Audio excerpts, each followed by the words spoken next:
बोलता है कि तलवे चाटती है, तलवे चाटती है, तलवे चाटती है। इसको कोई शर्म नहीं है, इसको कोई पैसा नहीं मिलता है, तब तक इसके खिलाफ वो काम करेगी। जैसे ही हाथ मिला लेती है, किसी मामले में सहमति बन जाती है कि भाई हमारा जो ये काम आप कर दीजिए, हम आपका ये वाला काम देख लेंगे, फिर बात हो गई खत्म। फिर आप जो है वो वही रगड़ते रह जाइएगा भैया।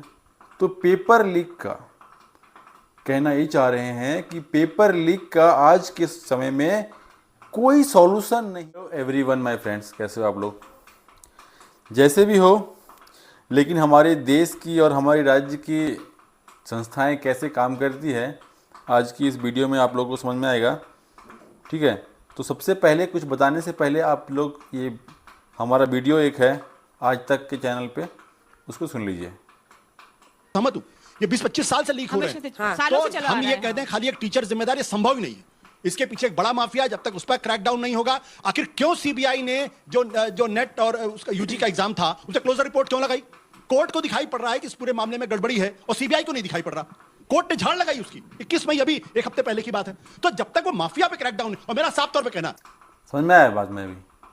मैं कहना ये चाह रहा हूं कि जब सीबीआई, जब केंद्र सरकार की मामला है, नीट जो है वो सेंट्रल गवर्नमेंट का मामला है, जब केंद्र सरकार की मामला है तो वहाँ पे सीबीआई जांच करेगी। ठीक है, और जब सीबीआई वहाँ पे, जिस तरह से यहाँ पे आप लोगों को जैसे सीजीएल में सीआईडी को झाड़ पड़ रही थी हाईकोर्ट से, सेम स्थिति वहाँ पे सीबीआई को दिल्ली हाईकोर्ट से झाड़ पड़ रही है। तो फिर यहाँ पे फिर सीबीआई से भरोसा कैसे कर सकते हो? गड़बड़ियाँ ऊपर से है, झारखंड से गड़बड़ी नहीं है बॉस, गड़बड़ियाँ ऊपर से है। सब ऊपर से सीखते हैं, ऊपर से सीखते हैं सब। जो अपने से ऊपर वाले को देखा, जैसे करते हुए देखा, जैसे सुना, बस वैसे ही आप नीचे वाले लोगों ने किया। और फिर ऊपर वाले कहते हैं कि नहीं, नीचे वाले लोग ऐसे क्यों कर रहे हैं, हम ठीक कर देंगे। ठीक है, केस फिर से वापस खुलेगा, मान लो जेएसएससी सीजीएल का वापस से मान लो केस खुलेगा, क्या होगा? सीबीआई पे भरोसा हो कर सकते हो क्या? जब तक हेमंत सोरेन की सरकार मोदी जी से हाथ नहीं मिलाती है, तब तक इसके खिलाफ वो काम करेगी। जैसे ही हाथ मिला लेती है, किसी मामले में सहमति बन जाती है कि भाई हमारा जो ये काम आप कर दीजिए, हम आपका ये वाला काम देख लेंगे, फिर बात हो गई खत्म। फिर आप जो है वो वही रगड़ते रह जाइएगा भैया। तो पेपर लीक का कहना यही चाह रहे हैं कि पेपर लीक का आज के समय में कोई सॉल्यूशन नहीं है, कोई सॉल्यूशन नहीं है। पकड़े गए तो कैंसिल, नहीं पकड़े गए तो भैया बेड़ा पार हो गया उनका, सफल हो गया पैसा। जिनके पास पैसा है उनके पास 20-30 लाख रुपए चले भी गए, कोई दिक्कत नहीं है भाई। पकड़े जाएंगे, कोई कुछ नहीं होगा, केस होगा, ठंडे बस्ते में पड़ जाएगा वापस जाके थाने में। ना तो उस पर कोई इन्वेस्टिगेशन होगा, ना फिर कोई आगे प्रोसेस बढ़ेगी। कोई भी सरकार नहीं करेगी, क्योंकि जो मौजूदा सरकार रहेगी वो भी वही काम कर रही होगी। इसीलिए पिछले सरकारों में, पिछले सालों में कुछ भी गड़बड़ी हुआ हो तो उस पर कोई ध्यान देने का नहीं है, क्योंकि भाई हम आपने भी किया है, हम भी कर रहे हैं, तो हमें भी करने दो। आपका वाला मैं ढक के रखूंगा, दबा के रखूंगा, आप पे सवाल मैं नहीं उठाऊंगा।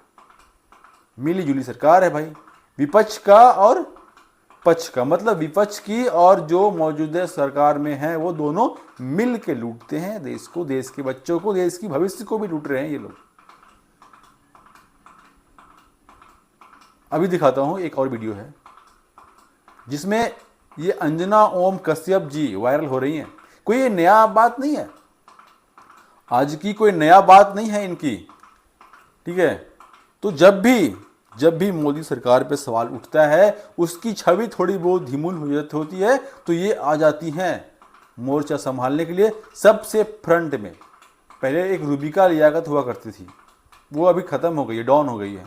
अभी अंजना ओम कश्यप जी 1-2 साल से जो है वो पूरा जोश में है, पूरा पकड़े हुए है, कमान संभाले हुए है। मतलब बेइज्जती भी इसकी होती कितना भी है, लोग नाम ले करके, खान सर हो गए, चाहे अभिनव सर हो गए, लोग नाम ले ले करके इसको चैलेंज कर रहा है, लोग शर्म नहीं आता इसको। एक सेकंड, और उसमें भी आजकल हो गए हैं स्टार टीचर्स, यूट्यूब वाले स्टार टीचर्स, जिनको कुछ जानना ना कौड़ी, कभी ब्लैक बोर्ड लेकर कुछ एक्सप्लेनर बनाते हैं, खाली व्यूज बटोरते हैं, उटपटांग ग्रैब्स लिखते हैं और उसके बाद से अपने आप को इतना महारथी समझने लगते हैं कि कुछ लोग उनको फॉलो करने लगते हैं उनके तमाशे की वजह से, और फिर वो जाकर जहां पर जो आता है वो बोलते हैं और उसके दम पर फिर वो पैसे वसूलते हैं।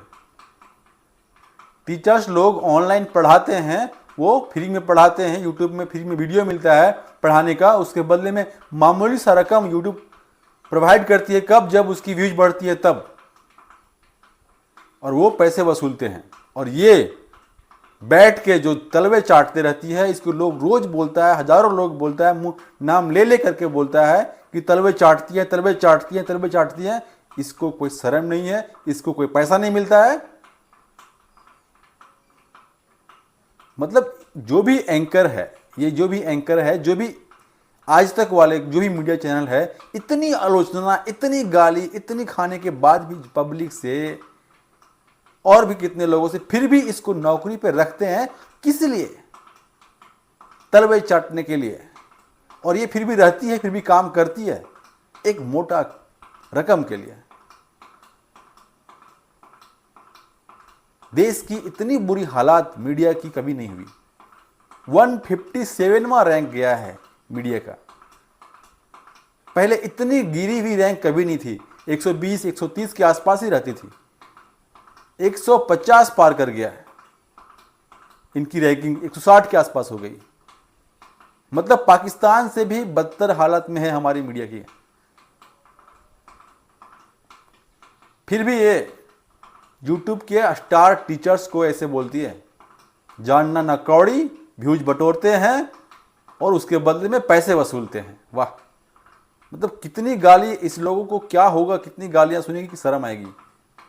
कभी शर्म नहीं आएगी। ये लोग जब तक जिंदा हैं तब तक तलवे चाट के, गाली खा करके ही वो पैसे खाएंगी। शर्म हया की बात होती ही नहीं है। कुछ पेशाएं ऐसी होती ही हैं जिसमें शर्म नाम की चीज़ कुछ होता ही नहीं। बेशर्मियत करो, तलवे चाटो, खाओ और उसके बाद वही पैसे। इनको खाना खाते होंगे तो हजम कैसे होता है, खाना खिलाता कैसे पता नहीं, आदत हो गई है बस, समझ लो आप लोग। बस मैं यही कहना चाहता हूं कि अभी की देश की हालत यही है कि पेपर लीक का कोई सॉल्यूशन नहीं है बॉस, कोई इलाज नहीं है।